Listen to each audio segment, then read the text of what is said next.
ভালো দৃষ্টিভঙ্গি নিয়ে কি রাজনীতি করতে চান তারা এগিয়ে আসে, তাহলে সমাজ কিভাবে শান্তি হবে। আমরা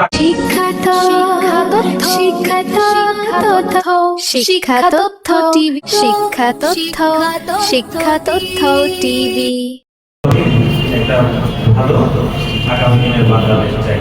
আগামী দিনের বাংলাদেশ মুখ করতে হবে আসলে আমরা সবাই মিলে সম্মিলিতভাবে আসলে এই সুন্দর বাংলাদেশ গড়ে আমাদের যাদের সুন্দর চিন্তা ভাবনা আছে আমাদের সবাইকে আসলে এগিয়ে আসতে হবে। এর বিকল্প আসলে এগুলি না পারে সেটা আসলে বাংলাদেশ আরো খারাপের দিকে যাবে। তো যে কারণে আমাদের সবাই একাম করাটা উচিত, এটা আসলে সবারই উচিত।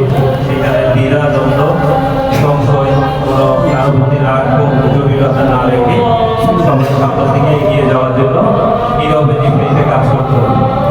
আর নীরবে নিবৃত্তে কাজের সাথে সঠিক চিন্তা ভাবনার সাথে আমরাও একমত পোষণ করছি।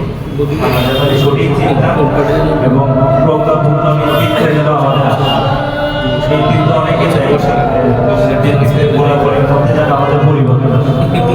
নেতৃত্বের গুণাবলীর মধ্যে যদি পরিবর্তন না আসে তাহলে বর্তমান সমাজ ব্যবস্থার যে অবস্থা আছে সেটা আরো খারাপ হওয়ার সম্ভাবনা আরো বেশি। এই জন্য আমাদের চিন্তা ভাবনার পরিবর্তনটা আরো বেশি জরুরি। আমরা আসলে কি রক্তে রাজনীতি করবো বা কেন রাজনীতি করছি, আমাদের আসলে উদ্দেশ্যটা আমরা কি মানুষের কল্যাণে কাজ করতে চাই, মানুষকে আসলে সেবা দিতে চাই। রাজনীতি কেন রাজনীতির লক্ষ্য উদ্দেশ্য এটা আসলে আমরা অনেকেই শিখে আছি। আমি যতটুকু জানি রাজনীতি মানে মারামারি কাটাকাটি হিংসা এর ঝামেলা জটিলতা এগুলো কিন্তু রাজনীতির অংশ না। আমরা করছি দলাদলি করছি মারামারি করি কাটাকাটি করছি এগুলোর কোনো সমাধানের অংশ না। আমাদের বিএনপি হচ্ছে আমাদের রোল মডেল।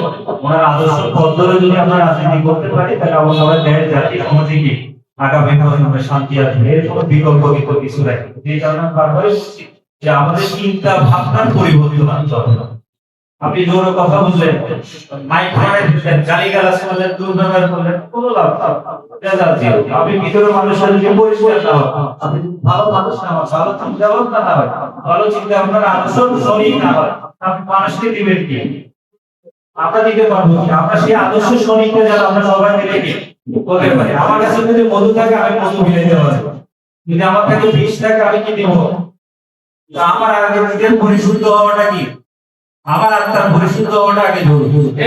আমি আত্মার পরিশুদ্ধ হলে আমি মানুষকে পরিশুদ্ধ করতে হবে।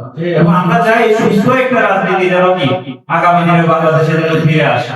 তাহলে সবাই মিলে ভালো থাকা কি সম্ভব। সবাই পরিবার পরিজন নিয়ে ও বাচ্চা নিয়ে সবাই পুরো দেশটা এগিয়ে যাবে।